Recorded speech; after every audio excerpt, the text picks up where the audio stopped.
అందరూ పాల్గొన్న ప్రజలకు కూడా మా తరఫు నుంచి ప్రత్యేక కృతజ్ఞతలు. ఏం చెప్పిల్లమ్మా మా వాళ్ళు తాత ఏమేం చెప్పి చెప్పండి ఒకటి. అదే దేని గురించి చెప్పిల్లు అది ఏంటి అలా 2 ముక్కలు చెప్పు.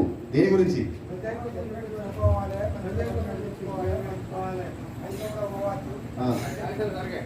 అమ్మా మీకు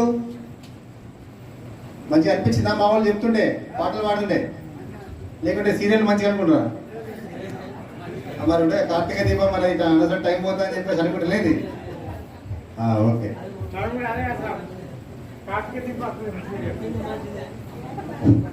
ఓకే ఇదంతా మీకోసమే.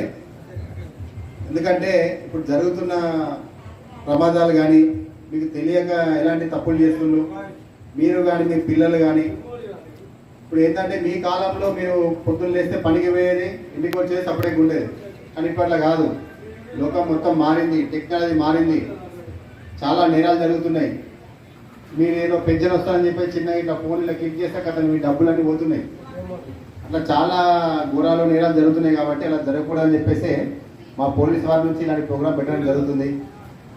నాకు తెలిసి ఇప్పుడు మీకు కూడా తెలుసు అందరూ చాలా వరకు బాల్య వివాహాలు చేస్తున్నారు. అలాంటివి చేయొద్దని చెప్పేసి కూడా చెప్తున్నారు. ఇంకా ఇప్పుడు గంజాయి బాగా పెరిగిపోయింది. అవునా? లేకుంటే మంచిదే. కానీ ఫస్ట్ ఒకటి మీ పిల్లలను ఫస్ట్ అబ్జర్వ్ చేయండి. మీ పిల్లలు స్కూల్కి పోతున్నా లేదా, కాలేజీలోకి పోతున్నా లేదా, పోయినాక చక్కగా ఇంటికి వస్తున్నా లేదా అది చూడండి. వాళ్ళతో మాట్లాడండి ఈరోజు పోయినవా లేదా అని చెప్పేసి. హాలిడేస్ వచ్చాయని చెప్పేసి మనం అట్లా వదిలిపెట్టద్దు. పోతుంటే చెరువులు ఎమ్మడి తుప్పలు ఎమ్మడి జాగ్రత్తగా అబ్జర్వ్ చేయండి. ముఖ్యంగా ఆడపిల్లలు కూడా వాళ్ళు ఎక్కువ ఫోన్లు ఇవ్వకండి. నిన్న ఒక ఊర్లో చనిపోయింది, గుర్తుందా? తెలుసా అమ్మగారు కదా? రోడ్డు కూడా టీవీ చూడదన్నందుకు పాపం మంది అయింది. అమ్మ ఇంటులా తల్లి చేయాలి. మీకు తెలియకుండా కూడా మీ అన్ననో తమ్మునో పిలుచుకొని చేయండి. చాలా వరకు ఎందుకంటే మీకు ఫోన్లో కూడా తెలియదు, వాళ్ళు చెప్పిందే మీరు నమ్ముతున్నారు. అలా జరిగే నష్టం మొత్తం జరుగుతుంది. కాబట్టి చాలా జాగ్రత్తగా ఉండాలా. ఈ పక్కనే మన గోదావరి ఉన్నది. మొన్న కూడా ఒక ఇన్సిడెంట్ జరిగింది. ఈతలకు పంపించక నేను చూడలే. మేము ఎట్లా చేస్తాం, కంట్రోల్ చేస్తాం. కానీ ఫస్ట్ ఇంట్లో అమ్మ నాన్న మీరు కంట్రోల్ చేయాలి. ఈ తర్వాత మేము చేస్తాం. మీరు మొత్తం గాలి కొదులు మేము పోయి పట్టుకుంటూ మళ్ళీ పట్టుకున్నా నా కొడుకు మంచివాడు సార్, వాడి నోట్లో ఏలు పెట్ట కొరకాడు సార్ అని చెప్పేసి ఎప్పుడు ఏంటి అంతా కదా. నువ్వు పని చేసు మంచిదే కాదంటలేను. దేనికోసం నువ్వు మనం అంతా బతికేది పిల్లల కోసమే కదా. నేను కూడా నా పిల్లల కోసమే చేస్తున్నావు. కానీ ఫస్ట్ వాళ్ళని మంచిగా చూపించండి, వాళ్ళని మంచిగా అబ్జర్వ్ చేయండి, వాళ్ళని మంచిగా పెంచండి. వాళ్ళకి ఏం అలవాట్లు లేకుండా. మీరు పొద్దంతా పనికి పోతాను, రాత్రి రాగా సుఖేస్తాను కదా పడ్డాను. మరి వాడు ఎడిగి పోతాడు, మన దోస్తులు ఎవరు, మనకి ఏం అలవాట్లు ఉన్నాయి, బండి మీద ఈ టైంలో ఎడిగి పోతాడు, ఎందుకంటే ఎన్ని తిరుగుతాడు అని చెప్పేసి అబ్జర్వ్ చేస్తారు. వాడు కరెక్ట్ మంచి ఏం అలవాట్లు అంటే నీతో మంచిగా కూర్చొని నీతో తింటాడు. ఎప్పుడైతే తాగుడు సిగరెట్ ఉన్నాయో మెల్లమెల్ల సైడ్ సైడ్ పోతాడు. ఇక నువ్వు గాడు వాడు గీరుంటాడు. ఇవన్నీ నీకు కూడా తెలుసు. కాకపోతే ఏంటంటే ఏం కత్తి నా ముందే ఉన్నాడు అనుకుంటాను. కానీ బయట వాళ్ళు చేసే కథలన్నీ వేరే ఉన్నాయి. ఇవన్నీ మీ ఇంట్లో లేరు అనుకుంటాను. కానీ మీరు కరెక్ట్ అబ్జర్వ్ చేస్తే ప్రతి ఇంట్లో ఏదో ఒక చిన్న దొరుకుతూనే ఉంటుంది. అంతేనమ్మా? నేను చెప్పేటి అన్ని నిజాలే. కొంచెం వాళ్ళతో ఉండండి. ఇంకా ఇంకొకటి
డ్రైవింగ్